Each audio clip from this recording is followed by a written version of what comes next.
Hi friends, strangers, internet. My name is Emily. I love colorful makeup and colorful language.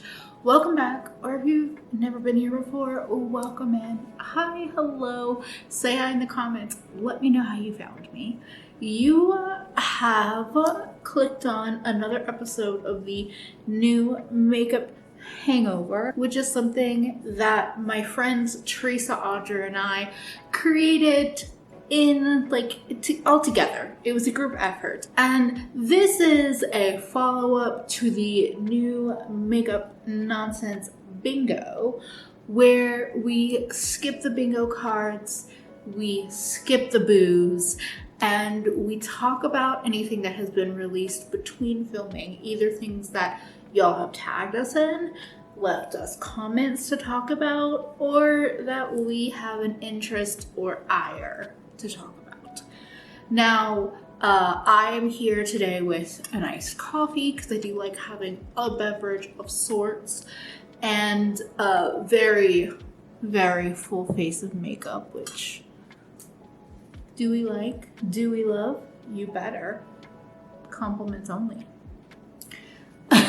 Anyway, if you like this kind of weird shit, if you like colorful makeup, bitches with lots of opinions, or just cute fat babes, I hope you will subscribe. And let's we're starting, and I'm going to try to make this as quick but as to the point as I can. A brand I have been critical of in the past is collaborating with a IP and person who was pretty fucking terrible. I personally have no connection to the IP, truly don't. So I have no sentimentality. I also, as I said, have been quite critical to the brand. But I just want to say that the author of this book series that this all spawned from is still alive and still very, very active and influential. She has made it clear that she is transphobic, racist, anti-Semitic, ableist, appropriative, and also fatphobic. Also all the other ists, I bet. She has made it very clear in her actions and her words and her writing. And she is continuously still using her platform, her money, her power, and her influence to be vitriolic and continue to spew her shit. We don't support any of this in this house. And I hope that's the end of me talking about it. I'm not going to tell you what to do with your money with the brand. But my dear friend Fefi said this in our Discord, and I asked her permission to say this in my video because I felt like it really touched on some important points. Fefi says, I'm a huge supporter of enjoying fandom enthusiastically, but happily talking about your Hogwarts house and being like, I am my connection to these books in spaces with trans people in them. A note from me, you don't know where trans people are. Spaces that you occupy probably have trans people in them, and they probably aren't vocally trans around you because they have seen the things you say and what you do. But basically, that's why I feel like all spaces are relevant to this quote, continuing the quote. But doing that makes trans people feel unsafe, still promotes the books. If your friend talks highly of a piece of media, that sparks curiosity, and it ignores that a lot of other aspects of the books involve Big Tree. Okay, so there we go. Yeah. Now, I was going to say maybe on a happier note, but like, so I love the Disney villains. Ursula. That's a full sentence. That's a full thought. Ursula is just fucking perfection, and I will take no other arguments. But you know, I'm not a princess, so like the villains, if I was going to identify with anything in Disney, it's the villains. And so you might think I would be excited to see Besame and Catrice and Essence do some Disney villain collections. Yeah, no. So Besame has the Disney Villains collection that has lipsticks, nail polishes, an eye palette, a necklace, a ring. The Ursula necklace, I will say, you know, feeling some feelings. The ring, but like, nothing. I almost killed a mosquito. I have terrible aim. I'm excited that I almost killed it. Kind of, but I'm also concerned about my body. Mosquitoes love me. This collection is just not visually interesting to me, and I want it to be. And then on the opposite end of like, still not visually interesting, but oversized, is the Essence and Catrice.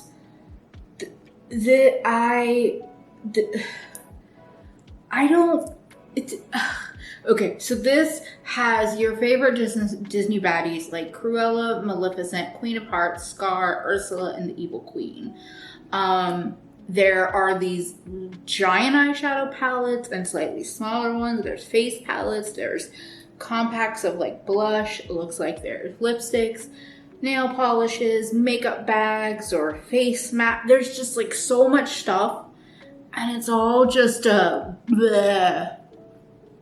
beige with like okay, maybe not beige. One of the palettes were purple. One looks more green brown, which, you know me, I'm a clown. One looks more warm neutral, and then there's a big gray palette, a big purple palette, a big warm neutral. I don't understand why we needed both collections if there's gonna be so much overlap.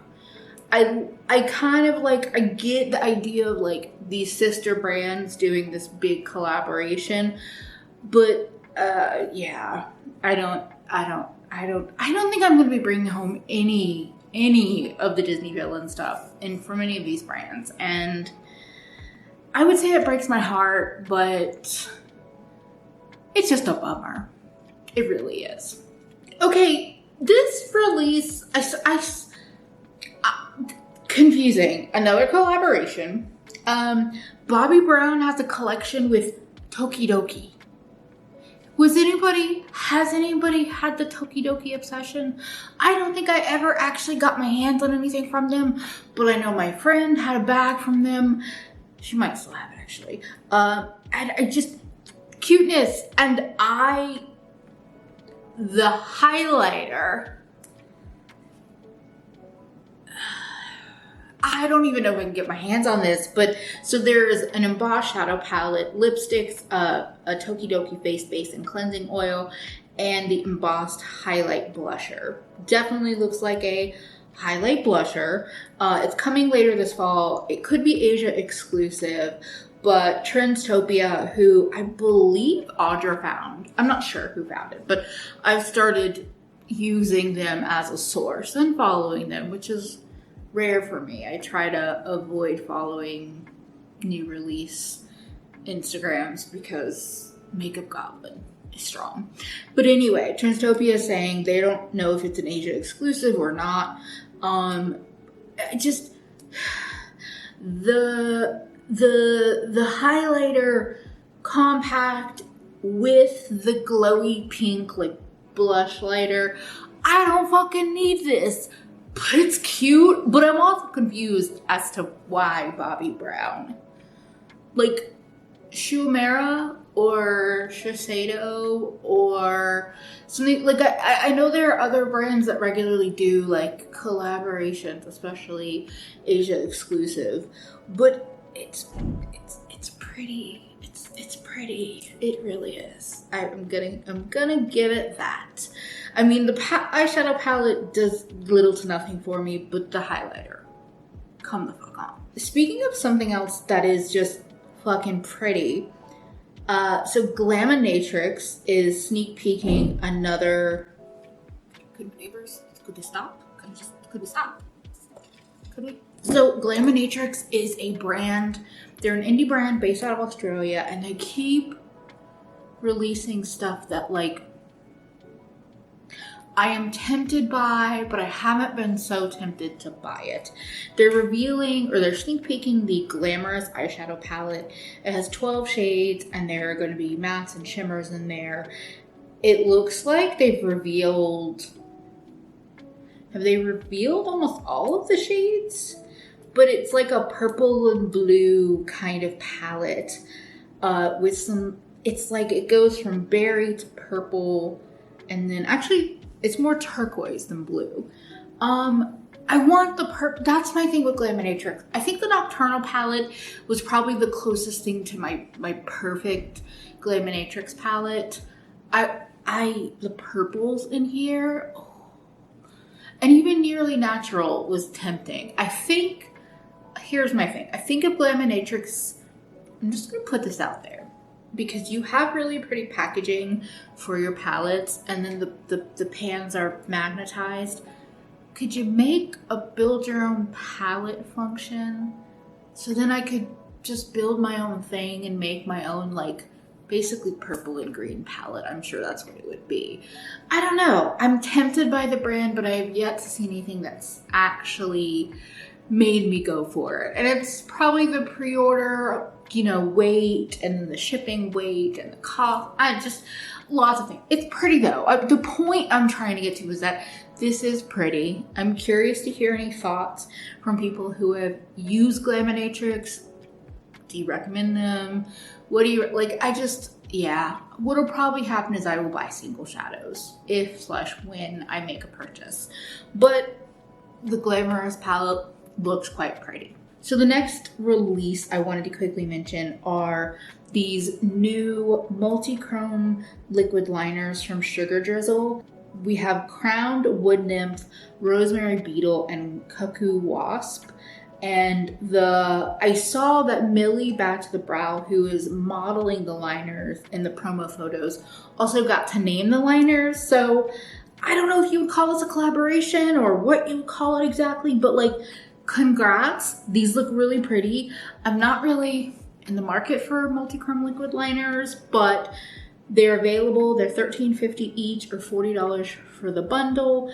And Sugar Drizzle also restocked the MILF palette, which, speaking of purple and green, does call my name. I don't know if it's still available, but they did restock it. Okay, we're just really like diving into the indie stuff today because it's my love. So Blend Bunny has revealed their new Noctilucent highlighter palette. It's their first highlighter palette. It is $40 and it's already launched. It launched September 2nd. So there are 6 shades and they are described as so Far Out shifts to purple, Phenomena shifts to baby pink, Dreamlike shifts from rose gold to baby pink, Enlightened is a yellow gold, Transient shifts to a golden green, and Apparition shifts to sky blue. When I first saw this revealed, just the pans, I was like, oh, those look... I wasn't sure. The more I see the swatches, the more I see how they are like, they can be sheared out and they're shifty. I think it is really pretty. I'm not in the market to pick it up currently. I have a ton of highlighters, but I would say you might you might like this. If you've been looking for an indie highlighter palette, I know there have been a lot lately. I don't know what's going on with my ears. I know there have been a lot of like highlighter palettes kind of being shown. I haven't talked about all of them. So you can always just like pick your favorite indie and, you know, buy one. But I mean, I will say if you don't have this yet and you like color, you could just, you know, pick up this and the highlighter palette together. I'm a bad influence when it comes to this. But anyway, congrats to Blend Bunny. It looks pretty. I'm going to await reviews though before I decide on anything. Okay. So I was gonna talk about this last week and then I got too sidetracked by everything else, even though I wanted to talk about this.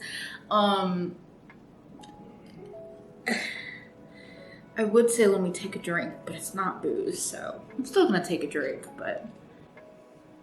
So I don't know if I've properly told this story here, and if I have, whatever. Shroud. So when Shroud revealed their first collaboration, I was informed that I was gonna get it in PR, which was super fucking exciting. I wasn't getting a ton of PR, blah, blah, blah. My friend Audra also had this information revealed to them. So we were excited, and this was kind of early in our friendship, but we were like, oh my God, it's a really cool color story. I was thinking about picking it up if I hadn't have gotten the info about getting it in PR. The launch went as it went, as many of us saw. And so I was just like, okay, I'm just waiting it out. I was still living in New York then. I was just like, we'll just wait it out. We'll see. Then when they got to the point where they were like, okay, we can properly restock it, I was like, well, I haven't gotten it in PR yet. Haven't heard anything. I'm just gonna buy it. I'll just pick it up. It's fine. Not a big deal. No worry. And then I got a message close to the second launch, 6 months, a year later, whatever that was, saying, oh, can you confirm your mailing address? We're gonna send it. I never got it. And the mailing address was a P.O. box, so there was no like, neighbor stole it or anything. Audra also never got it. So I just don't really have a lot of great feelings about the brand, because it's not about free shit and not getting it. It is about the communication, lack thereof, and then the miscommunication or lie or whatever you want to call it. If there had never been a message, I would have just bought it. We would have seen what I thought about it. I've never tried Shroud. I was excited. So when they came back around and revealed a second collaboration, and this is only there haven't been that many launches between the last collaboration and this one, I don't have a lot of positive feelings. No hate towards Betty Jean, no hate towards Shroud. I'm a bitter bitch. I'm sorry. But no actual hate towards them. It's just a frustration. But I'm also gonna say it's not a color story for me. So if you love the formula and you want to test it out again and see what happens, I'm excited for you. But I'm gonna stay away. Wow, I laid it out there. A quick little, another collab. Unearthly Cosmetics has collabed with Chippo Gray, which I was not familiar with, but I followed her account because I see color and I'm like, oh, yes. It's the Rudo Ramai palette. I am sorry.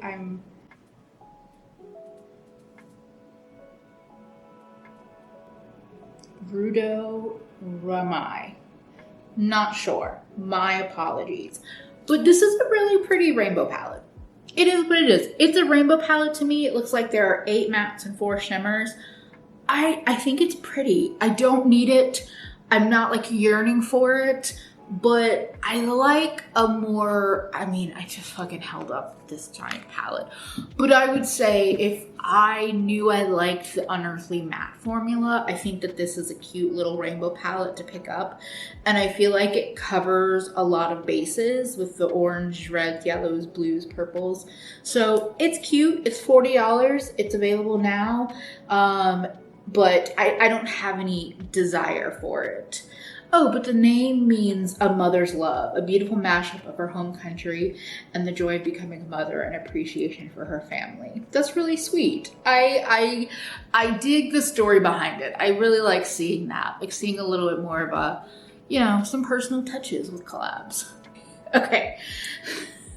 After a mouth fumble, I'm gonna start this over. So we're gonna end it with the Kaleidos Night of Creation collection. So this collection has 2 quads and 6 eyeliners.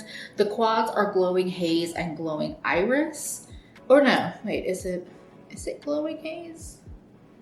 Flowing Haze and Glowing Iris. The Flowing Haze palette looks like some like mushroomy grays and purples, and Glowing Iris is giving me more periwinkle and purple. And then there are the Epiphany Glow Melt On Multi-Chrome liners in 6 shades with 4 finishes. And it's available September 14th on their site. So, you know, Kaleidos always kills it with the packaging and the promo imagery, and just like, they really do. I haven't picked anything up from them in quite a while, just because I've been like waiting for like just the right collection, whatever that means. And I don't think this one is exactly that for me. I think these are really pretty quads, although I feel like the Flowing Haze overlaps with the Lunar Lavender palette. I think they both kind of overlap with the Lunar Lavender palette in a way that like I want to just like a little more. Although I think that the brighter one feels more unique to their line. The multi-chrome liners, the packaging is spectacular. It's giving me school supplies. It has this like a clearness, a translucency to the packaging, so it reminds me of like click up pens or pencils, or those pens or crayons that had like different little caps built in. The green and the gold to green ones do draw me in, but I'm not like, they're a kind of product, I'm not like dying to have multi-chrome liners. I might pick 1 or 2 up if I hear good things and I'm ordering other things, but I could also buy them from Sugar Drizzle or Glisten or any like other indie brands that are doing them. So it's a really pretty collection. I love the imagery. I'm feeling it, but I'm not feeling it so much that I need to own it all. But I'm curious to hear your thoughts and how you feel about Kaleidos, because like, I still admire them as a brand in a lot of ways, but I don't feel the desire to like grab it all. And I've never been a kind of gotta catch 'em all kind of makeup person, but I felt like Kaleidos was one of the brands that got me to the closest of that feeling. Anyway, I think I've said this before, but I feel like I kind of laid a lot out there today, so I'm gonna wrap it up here. Let me know your thoughts about any of these releases in the comments. And don't forget, you can always tag me on Instagram. You can leave it in the comments, products you would like me to talk about in future bingo or hangover videos. And Also, of course, don't forget to check out Teresa and Audra's videos, which will be linked in the description box. And just don't be transphobic or racist or ableist or fatphobic or anti-Semitic or homophobic or any of those things in my comments. I like the block button. It does its job. But if you enjoyed this and you are not yet subscribed, I would love for you to subscribe. And I want to thank my patrons and my channel members, and also invite anyone that is watching to come join us if you feel so inspired. But thank you so much for being here, especially to the patrons and channel members. And thank you for always supporting me in ways that I can't even put into words. Yes, I just forgot my outro for a moment.